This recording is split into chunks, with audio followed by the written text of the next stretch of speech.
మన గో బాలకృష్ణ గారు, రమేష్ గుప్తా గారు వచ్చారు, పాదయాత్ర చేశారు.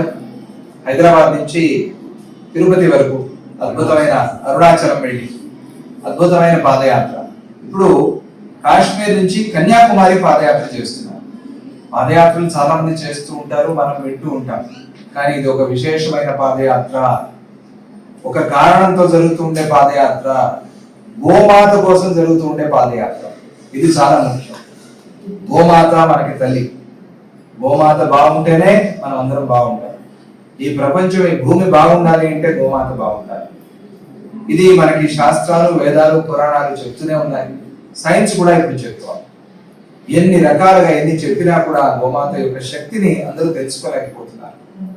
ఎందుకు గోమాతని మనం భారతదేశంలో మన ప్రధానంగా రాష్ట్రీయ ఒక ప్రాణిగా ఎందుకు ప్రకటించుకోకూడదు, నేషనల్ అనిమల్ ఎందుకు చేసుకోకూడదు అనే ఒక ప్రశ్న మనస్సులో కలిగి అందరిలో ఒక చైతన్యం రావాలి అని చెప్పి బాలకృష్ణ గారి పాదయాత్ర చేస్తున్నారు. కనుక అందరూ ఈ పాదయాత్రలో పాలు పంచుకోవాలి. కనీసం 100 అడుగులు వారితో కలిసి నడవాలి. అప్పుడే మనం ఆ గోమాతకి సేవ చేసిన వాళ్ళం అవుతాం, రుణం తీర్చుకున్న వాళ్ళం అవుతాం. గోమాత బాగలేకపోతే భూమి బాగుండదు. భూమాత, గోమాత, మాత, జగన్మాత, ఇది వరుస. జగన్మాత సంతోషించాలి అంటే మాత, భూమాత, గోమాత ముగ్గురు సంతోషపడాలి. ఊరికే జగన్మాత పూజ చేస్తే జగన్మాత సంతోషపడదు. నువ్వు గోమాతను మర్చిపోయావరా, నేను ఎట్లా వస్తాను నీకు అనుకుంటున్నామా. అందుకనే గోమాత మనం చూసుకోవాలి, గోమాతను కాపాడుకోవాలి. భూమి బాగుంటుంది. విషం తింటున్నామా మనకు తెలియదు, విషం తింటున్నాం, ఏదో తింటున్నాం, కడుపు నిండిపోతుంది.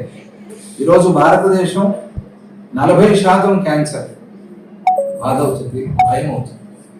భవిష్యత్తు తరాలు ఎలా ఉంటాయి అనే ఒక చింత పడుతుంది. బీపీ, షుగరు సరే అన్ని చోట్ల ఉన్నదే, క్యాన్సర్, రకరకాల రోగాలు. ఇవన్నీ ఎందుకు? ఆహారం వల్ల. అందరూ బాగా డిసిప్లిన్ గా, క్రమశిక్షణగా ఉంటున్నారు, సరి అయిన సమయానికి ఆహారం తీసుకుంటున్నారు. కానీ ఆహారంలో విషయం తెలిస్తే ఏం చేస్తాం? ఆ విషయం పోవాలి అంటే గోమాత బాగుండాలి. గోమాత బాగుంటే భూమి బాగుంటుంది.